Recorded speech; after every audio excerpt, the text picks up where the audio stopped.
Thank you very much. Let's take our seats.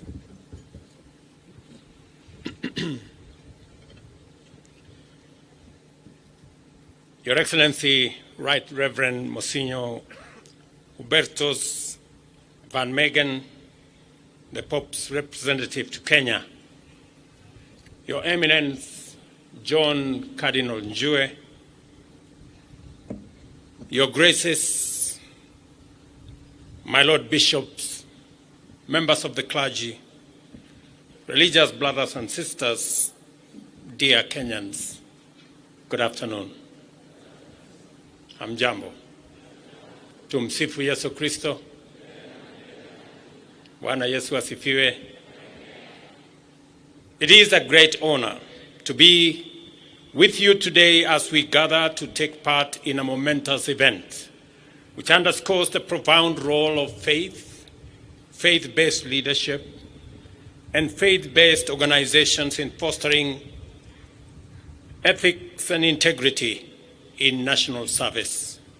This event also underlines the role of faith in strengthening patriotism, deepening national unity, and mobilizing citizens to selflessly undertake good causes. For this reason, the Episcopal installation of Right Reverend Wallace Ng'ang'a Gashihi as Bishop of the Catholic Military Ordinariate of Kenya is more than a routine change of stewards. We are here to witness and to celebrate the contribution of moral leadership in reinforcing unity, resilience, and strength for our defense forces. We are here also gathered to affirm our confidence that under Bishop Ng'ang'a, the military ordinariate will continue to provide our soldiers with essential spiritual support.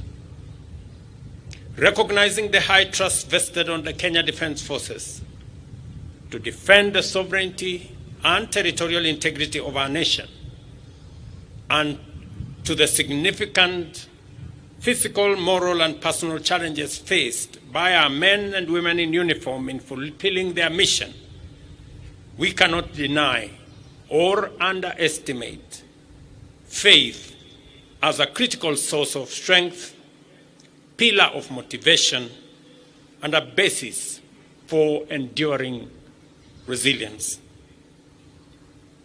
Our presence at Bishop Ng'ang'a's installation underscores our commitment to support our forces in every way, including the provision of spiritual and pastoral sustenance necessary for their well-being and for their duty.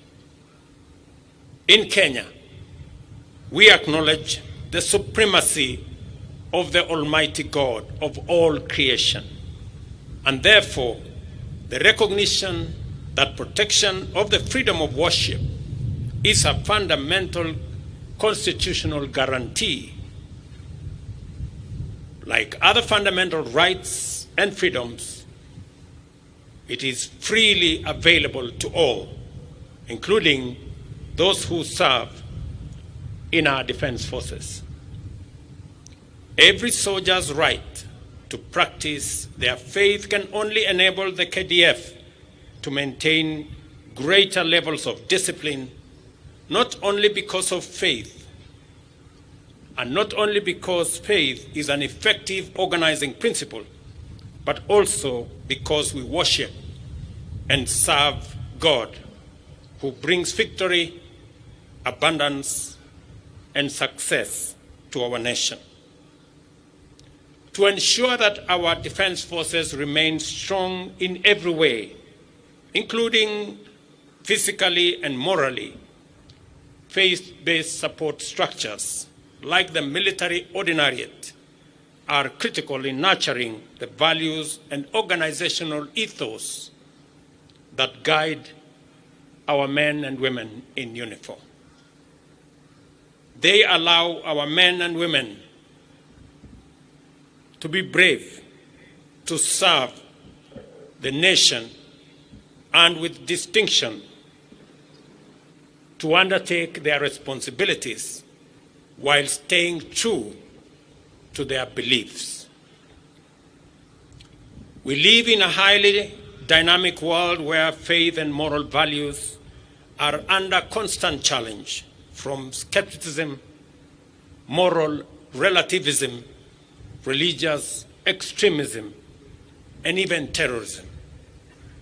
Our institutions, communities, and nation have never required a solid ethical and spiritual foundation as they do today. Bishop Nganga's strong spiritual leadership enables our men in uniform and women to navigate their challenges guided by faith, grounded in integrity, and service for a higher moral cause. Throughout the life of our nation, the partnership between the state and religious institutions has been a cornerstone of our nation's strength. The Catholic Church is among the foremost of our partners and continues to complement national strategies to serve citizens in many sectors, including education, healthcare, and provision of psychosocial and pastoral services. I was particularly impressed when the Secretary for KCCB said the Catholic Church believes in support for the poor and vulnerable in our society. Because that is the essence of humanity, to be able to serve those who are underprivileged. Build on mutual respect, tolerance, and moral uprightness. This partnership anchors our society. Today, we honor this enduring partnership and express our gratitude to His Holiness Pope Francis for Bishop Nganga's appointment, which strengthens our military's spiritual standing. Bishop Nganga, I didn't know you served in Mauritania, or so it was said. But let me say this, that the military leadership, the generals here and commanders, and myself will continue to modernize the equipments and other facilities and capabilities for our military as we prepare chariots and horses. Because the Bible in Psalms 20, verse 7 says that those who put their trust in chariots and horses, we will always be careful to remember, and please remind us, Bishop Nganga, that that same verse says, but we trust in God. So that even as we prepare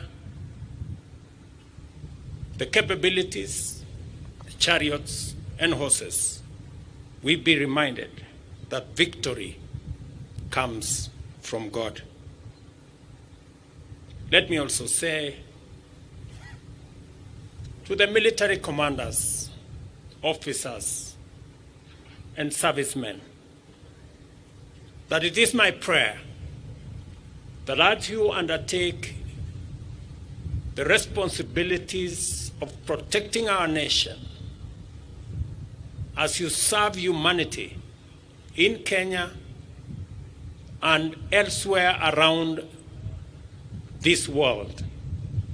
A service that you have provided with dedication and professionalism,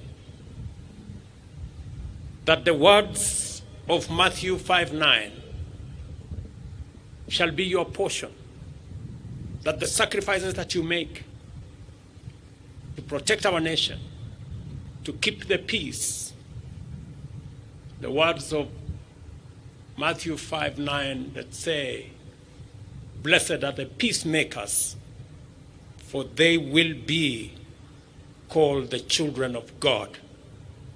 That in your sacrifice, in your commitment, in your peacekeeping, that you shall be honored to be the children of God.